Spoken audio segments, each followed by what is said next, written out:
Well, this afternoon we're starting from the Ashanti regional capital because a commercial driver who stabbed a KMA city guard to death has been given a provisional charge of murder. 50-year-old Thomas Amachi Yankee, known popularly as Congo Soldier, was stabbed multiple times with a knife on the neck and stomach at the KGTR First Gate Lorry Terminal. The incident happened during a confrontation between the deceased and the tractor driver together with the mate. There's more in the following report. The father of 6 sustained injuries and later died at the Komfanochi Teaching Hospital upon referral from a clinic at Adum. According to the police PRO, ASP Godwin Ahianyo, the late Congo soldier attempted to prevent the driver from loading passengers at an unauthorized place, leading to the brawl.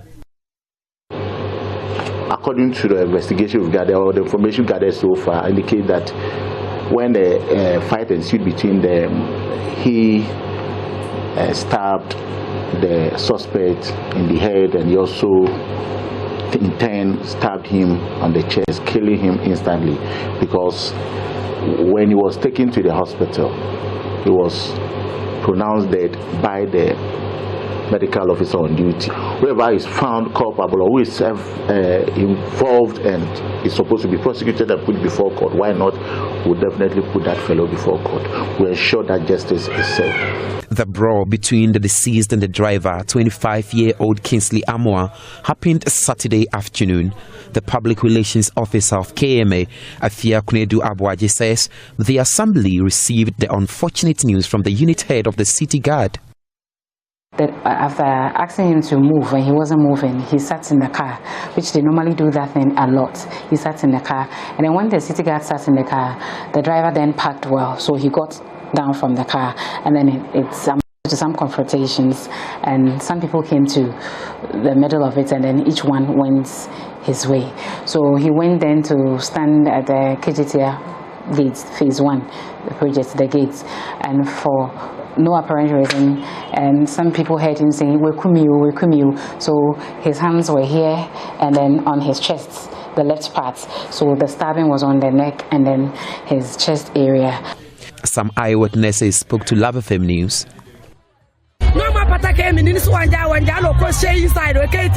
The fight between the driver and the KMA city guard was resolved until the official started harassing the driver.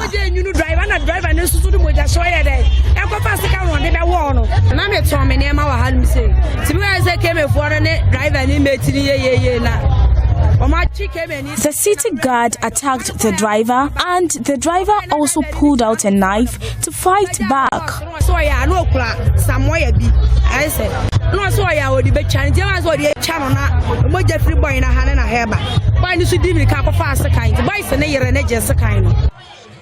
The driver is currently in police custody after he was treated and discharged for head injury under police guard. His mate was also arrested to assist police investigations. Reporting for Joy News, Obidishie Ofori Amanfo. Well, let's stay on the story. The Ashanti Regional Police PRO ASP Godwin Ahianyo told my colleague Benjamin Akakpo on News Desk that the driver has been provisionally charged with murder.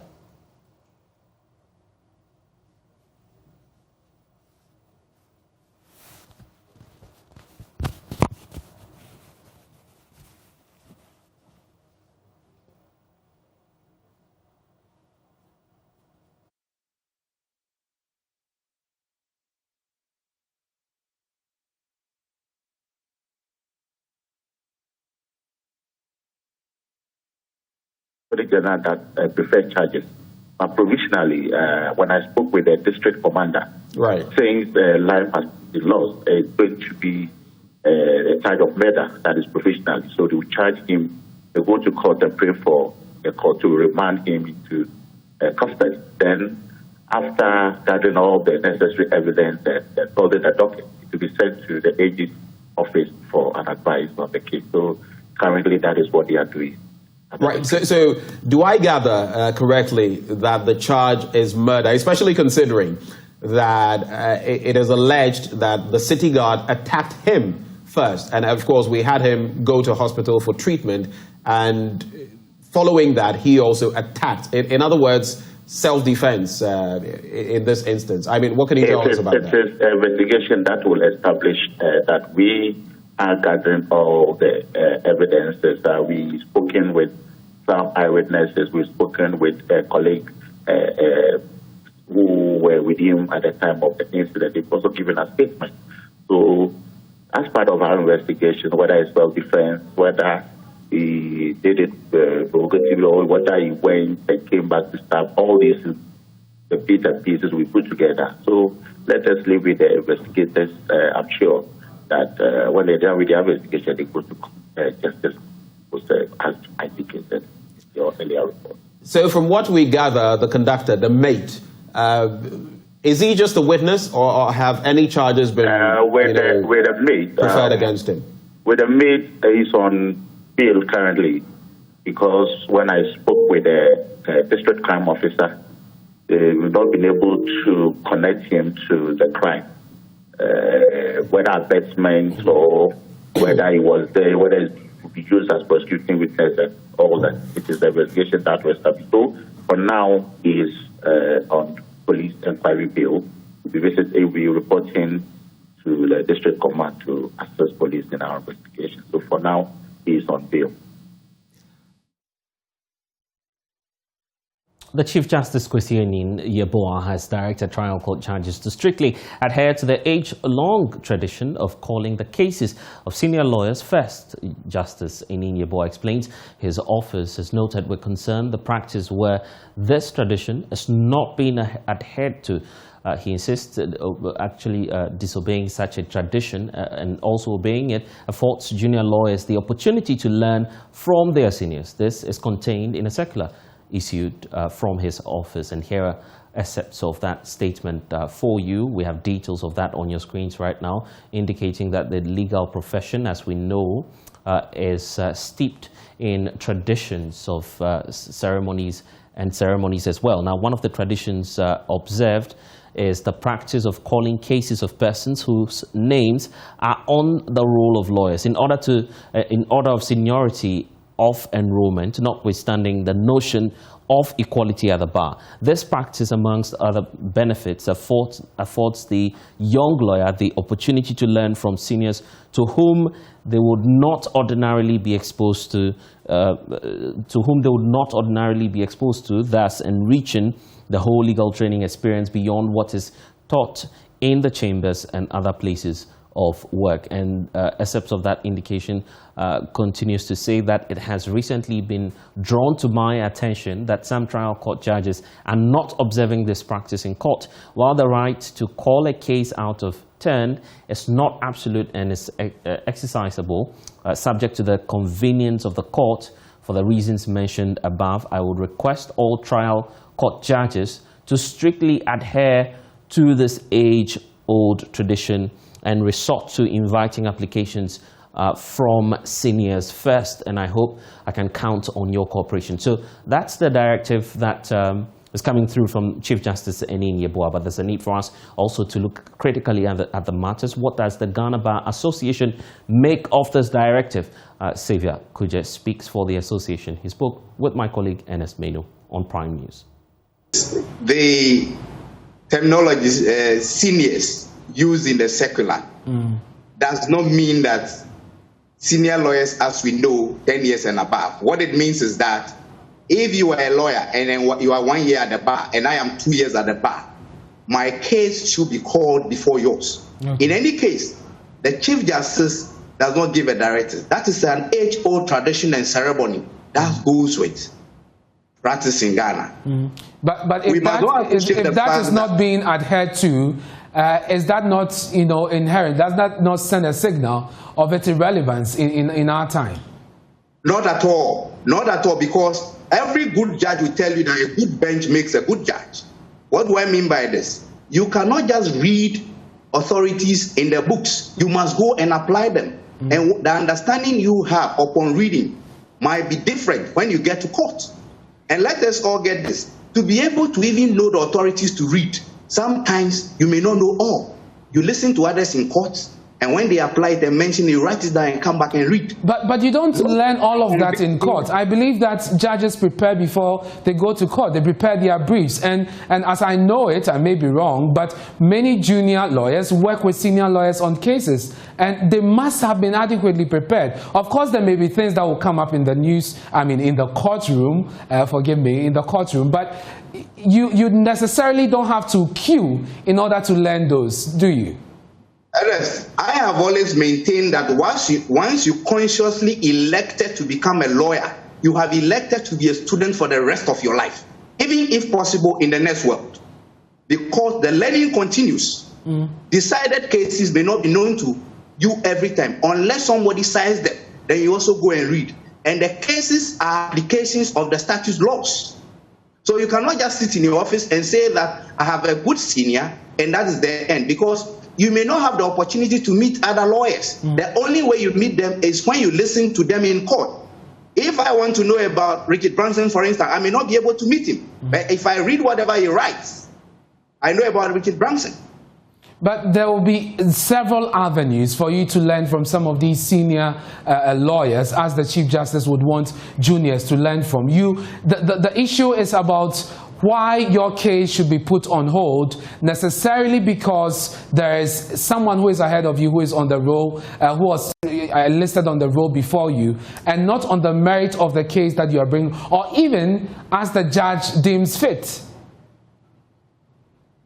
Analyst, what we just said, the Chief Justice has power to direct that a particular case, irrespective of the standing of the lawyer at the bar in terms of seniority, should be heard. So it is not as if that circular is saying that from now onwards, never hear any case unless a senior's case is called. It has always been the tradition, and it's been very good. Some of us have benefited from it. There is no practicing lawyer who is very good at practice that will say that what the Chief Justice has said does not add to standards. We are all complaining, or people at least have complained that standards are falling. It is all because traditions and ceremonies that are known to go with legal practice in this country are not being followed. So for me, I'm all for it. The Chief Justice hasn't done anything wrong. Well, let's stay on the judiciary, because former Attorney General Ayikwe Otu has taken on the National Security Minister Kandapa over his comments that his ruling in favor of the government would always make people see the judiciary as biased. Now, speaking at a sensitization workshop for members of the Superior Courts, Albert Kandapa warned that judges, when perceived to be partial, it will have a national security implication, as people will take the law into their own hands. We'll hear from Ayikwe Otu shortly, but listen to the comment by the National Security Minister, Albert Kandapa, which is stoking the controversy. Injustice occasioned as a result of the absence of an effective justice delivery system, or delayed justice, or biased justice, is certainly a threat to national security. And indeed, when injustice abounds, particularly in situations where the bench, which is considered as the final arbiter of disputes, is deemed to be biased, citizens tend to take the law into their own hands, most times without recourse to the established systems of justice delivery. And similarly, the failure of the criminal justice system to ensure effective and expeditious trial of criminals adversely impact the morale of law enforcement agencies. It also emboldens criminals to perpetrate more crime and breeds lawlessness among the citizenry, developments which threaten the internal security of the state. If you are going to be able to address the security challenges that we have, especially the domestic ones, we need to be able to ensure that there is a judicial system that works. If you do not have a system, a judicial system that works, many people will simply take the laws into their own hands and misbehave and do what they want. Therefore, in trying to manage the security situation, it is important for us that we do get a judicial system that works. And we are all lucky that in the sub-region, we are perceived as a country where the judicial system works and where you could expect justice. If the interpretation of the law is tilted so much in our favor all the time, people will start accusing the judiciary and will not have the confidence that they need. Well, speaking on the Super Morning Show, Ayikwe said Kandapa should have sought legal advice before making such comments, and that there is nothing wrong for judges to rule the same way so long as they do so on the basis of the law. On Kandapa, I'm sorry to say that I don't think that he sought legal advice. The judges are taking an oath to do justice to all manner of persons without fear or favor, ill will or affection. Are you saying that when somebody brings a case which is bad, the Supreme Court must give an interpretation to favor that person merely because every time ruling for you will make people feel that there's something wrong? So those who send the cases to court, why do they check themselves before they go? Because clearly, you know what you are going to file, you are going to lose. Then why do you go in the first place? Then you expect the Supreme Court to be playing politics to say that, oh, I've given 5 MPP, I've given 5 rulings in favor of MPP, so this one I'm going to give a ruling in favor of NDC. It doesn't work that way. Either you have a case or you don't have a case. That is my view of the matter. Well, speaking on the same subject, security analyst Professor Kwesi Enin argued that there is nothing wrong about the comments made by the National Security Minister. First, that the minister shows true maturity and understanding of the complexities of what insecurities are, or what types of seemingly innocuous, innocent activities can create insecurity. That is one. Number two, the minister's concerns about the role of the judiciary and the perceived independence plus neutrality of their work, I think must be located within the National Security Strategy document that was launched probably a little over a year ago. Now, what the minister seeks to do is to raise an early warning cautionary note about the role of the judiciary, their performance over time, and how that performance feeds into and can create particular perceptions of that critical role that the judiciary plays.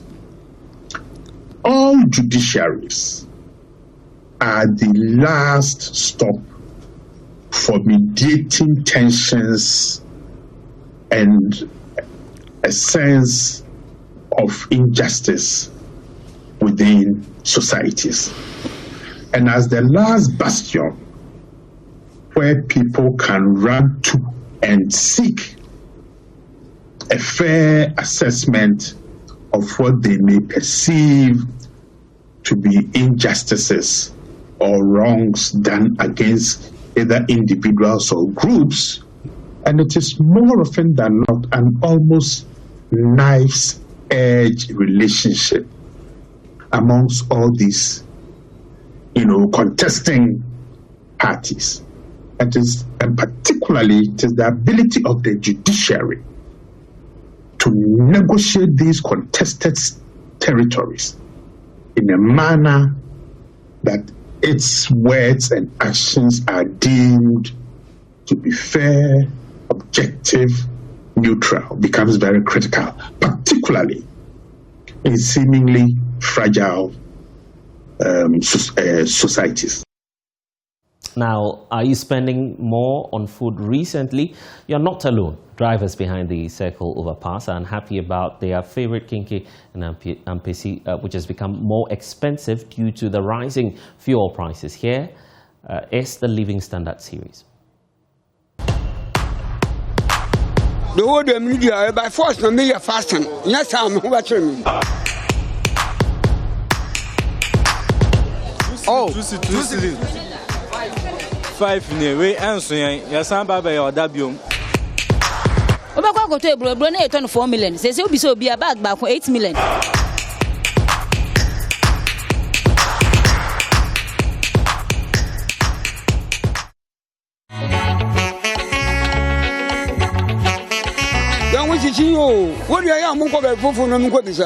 A hungry man is an hungry man. Olu is hungry and angry because the ball of kenke he bought for lunch has shrunk. His favorite kenke joint has increased prices. Olu paid 3 cedis for a reduced-sized kenke and 7 cedis for fish. Olu says in 2021 he used to spend less than 10 cedis on kenke and fish.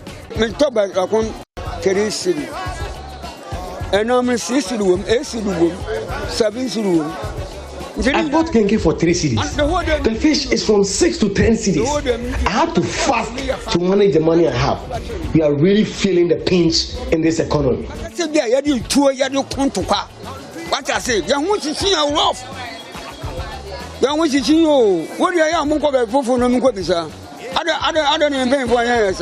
the 68-year-old driver is still grappling with increased fuel prices and how to take care of his family with the ever-increasing cost of living. He fasts for several hours of the day, not because of a religious obligation, but because food prices have risen.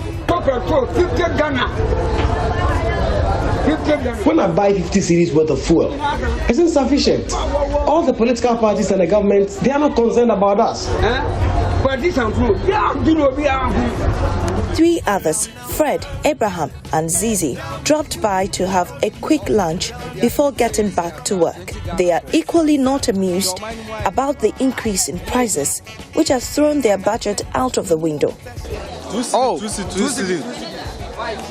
5 we answer yes am baba. 1 kenke is 2 cedis. We bought 5, but it won't be enough. Initially, when it was 1 cedi, we bought 3 and some fish, but now we have to economize. It's really hard. 2 cedi okuna edi. Easy, madam. Easy. Enam no kra ampono.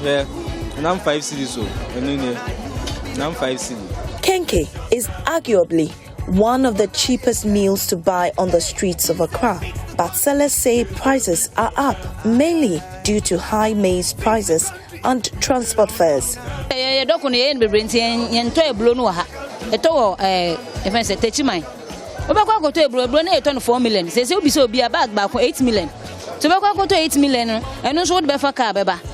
We buy our corn from Techima.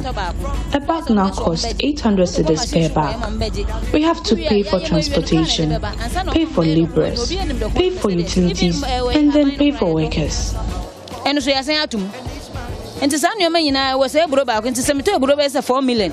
Name the year you met gas room, met a habinum, near and metrianica. You should have been over to so moody do he. Obi obedi say you should insure a bet you insure car. Nipa to change a betrianica, and in a betum. Ike says he now eats once a day because he has to support his girlfriend who depends on him for food. He spent 11 cedis on his food for the day. And I'm in increment in 12 we like 8 cedis. The kenke and okra stew cost 11 cedis. I cannot spend more money because my girlfriend will also come for a share.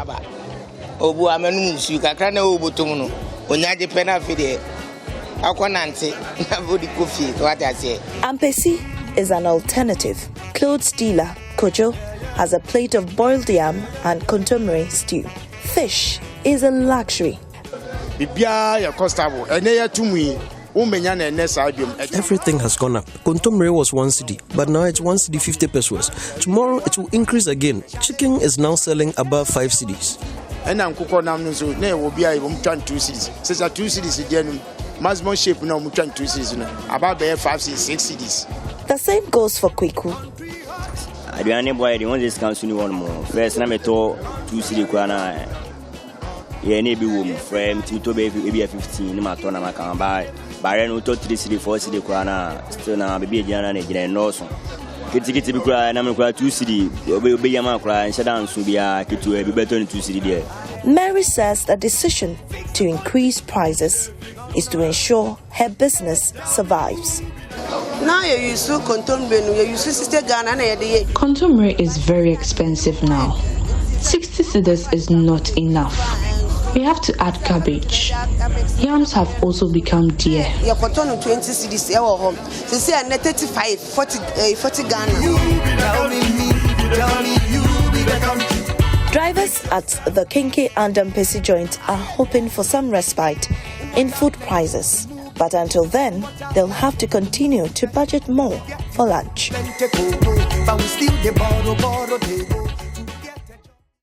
Now, Vice President Dr. Mahmoud Bawumia is expecting the National Youth Volunteerism Program to contribute significantly to the country's GDP and ultimately enhance national development. He believes that the community-based initiative will afford the youth the opportunity for skills development and promote an active citizenry for national development.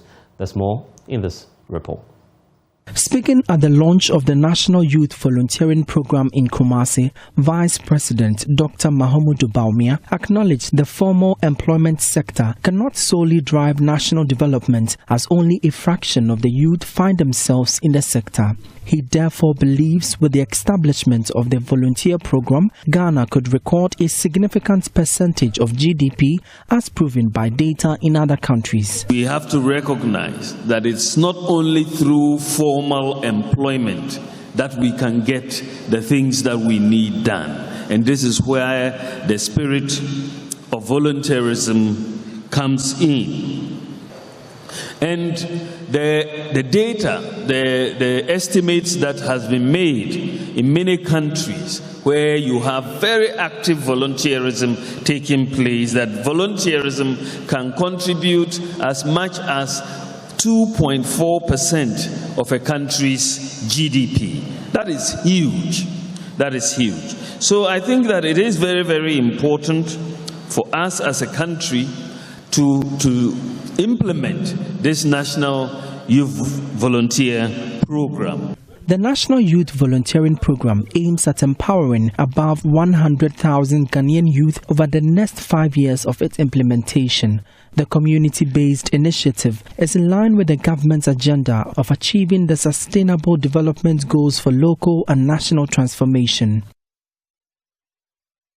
First Lady of the Republic, Rebecca Akufo-Addo, has described as worrying the increasing number of childhood cancer cases in the country. According to Globalcan, nearly 66% of cancer patients died in 2020 alone. Speaking at the International Strategic Dialogue on Non-Communicable Diseases and Sustainable Development Goals, the First Lady says access to medicines, diagnosis and treatments are some of the major challenges, adding that increased number of non-communicable diseases in the country is on the rise. My colleague Michael Papatni Ashali joins us live with more on this. Michael, in the wake of the First Lady's worries, what kind of calls has she been making in terms of changing the phenomenon?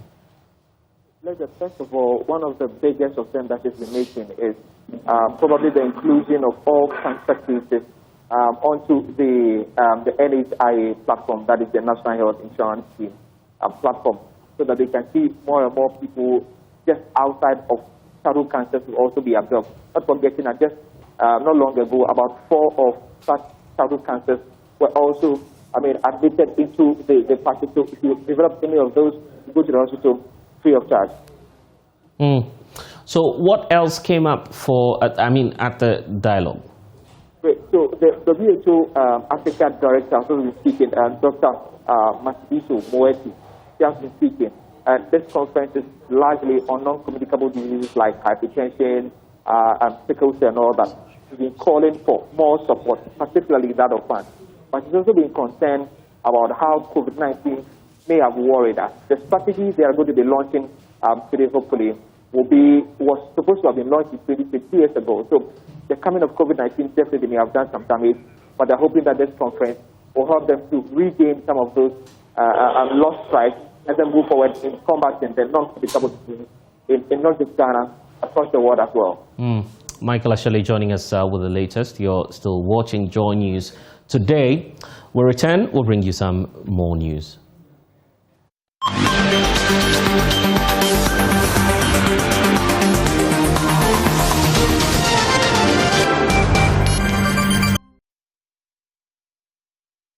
Hello, time now for business on Joy News today with me, Beverly Broom. Soya beans producers in the country say the decision by government to temporarily ban the export of soya beans and maize will create enough buffer to attain food sufficiency. Government, through the Ministry of Food and Agriculture, restricted the export of the two commodities as part of measures to ensure food security and enhance feed for the poultry industry. According to the convener of the Rice Millers Association, the move is commendable. In response to government's temporal ban on the exportation of maize and soya beans, Yao Edupoku, Emela, and the convener of the Rice Millers Association of Ghana commended the government for the move. He is optimistic that Ghana could be self-sufficient with such measures in the short to medium term to boost the domestic supply of maize and soya beans. Every country looks out for its citizens, and these commodities are staple diets in the country. So the first thing you do is that you make sure your country have enough food, and then the surplus can be exported. If we don't have enough of that commodity in the system, then it does not make sense exporting it. We are consumers of maize, we are consumers of rice. It is soy that has to go through a process, but we consume soy. Mr. Edupoku, however, called for a reassessment of the implementation of the Planting for Food and Jobs initiative. He entreated the government to be strategic in dealing with millers across the country. We need the government that will listen to us. Even if we don't have the degrees to support what we are saying, we are those who are on the ground. Of course, we are not getting the resources that will make it attractive enough for the banks to come in and invest in us. I must be candid. And the banks cannot put money where they cannot get their money back. And so this calls for the government giving it a holistic approach that I want to build this industry. Once I build it, it will be off my hands and then it will start running on its own. That is not being done. So the milling sector is not supporting the Planting for Food and Job wholly as it should be. According to the government, the ban will help local farmers to enhance production to help the country store enough food to ensure food security and increase local poultry and livestock production. Banks wrote off 349.36 billion cedis as bad debt in the first 2 months of this year. That's according to the Domestic Money Bank's income statement published by the Bank of Ghana. Here's a report filed by Charles Nixon Yeboah.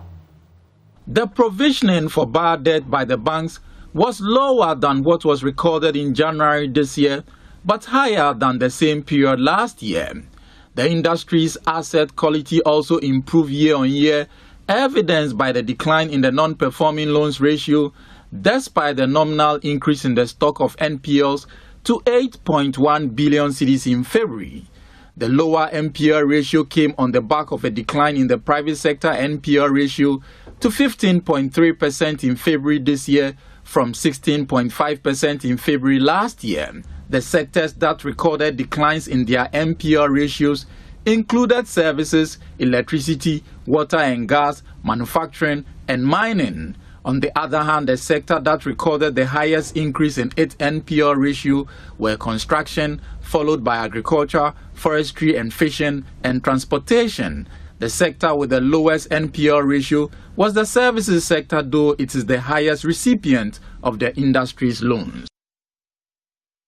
That's business for now, but we have more coming up at the top of the hour. Up next is sports.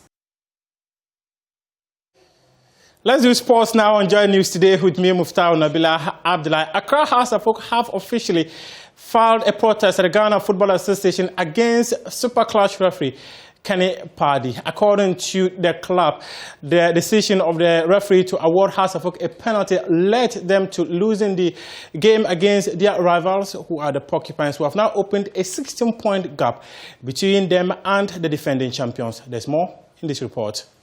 Now Gama, beautiful play goes down. Penalty. Etuga steps forward and Etuga scores. The Porcupines up by 1-0, easily converted by Etuga. This was the moment Hearts of Oak say defined the outcome of the Super Clash. It was a decision that left many Phobia fans dejected, further derailing their efforts to defend the league title they won last season, as they are left 16 points adrift leaders. Kotoko board member Dr. Nyao Tamaklo would describe it as an attempt by Midday referee Joseph Kenny-Paddy to mar the match. The referee nearly marred the match, and I thank God that didn't happen. We have had an experience like that before in 2001 that nearly brought this country to a standstill. Over 100 people lost their lives. So when a referee is misbehaving, it is the duty of every Ghanaian football lover, not just supporting a club, but if you want the safety of the game, you have every right to comment on. So we shall come out with a statement, protest vehemently about his behavior, and then take the necessary next step that we have. However, the position of Hearts of Oak and many a Hearts fan left sour taste in the mouth of retired FIFA referee and instructor Thomas Rigid Atifu. It's a penalty. Why is it a penalty? Fabio Gama's aim is to move forward, okay? Okay. It's to move forward. Now, the tackle from the number 3, so that when he slushed his leg in front of him, there was the need for Fabio Gama to change direction. Okay. So if you look at the posture of his left foot, is to brace the ball. Yeah. If you were at the referee's review panel and Hearts of Oak brings you a petition to review this decision and take action against the referee, what will be the outcome? I'll try it out. But in the minds of Hearts of Oak, despite failing to come back when they still had 75 minutes to play, this loss to the Porcupine Warriors was orchestrated by the referee, who is now a subject of investigation by the match review panel of the Ghana Football Association. The management of Accra Hearts of Oak has officially filed a protest against referee Kenny-Paddy for his unprofessional conduct during our March Day 24 encounter with Asante Kotoko at the Baba Yara Stadium on Sunday, April 10, 2022. The complaint was lodged with the Ghana Football Association on Monday, April 11, 2022. The import of our plea is to prey on the review committee to take a second look at the controversial penalty awarded against the club.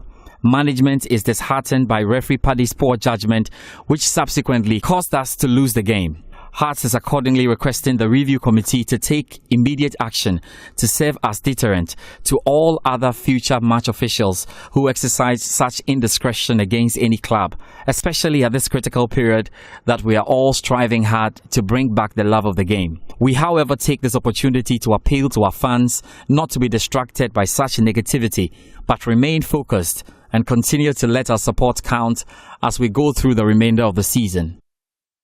It is unclear when the Ghana Football Association will rule on the outcome of the match, but the statement clearly indicates Hearts of Oak wants the referee punished. And that is for sports on Joy News today with me, Muftar Nabila Abdaba. You can head on to myjoyonline.com and read some more sports stories. Up next is World News. Well, so that's all we have for you on Joy News today. My name is Blessed Sogan. Don't forget to log on to myjoyonline.com. We have updates on our stories for you there.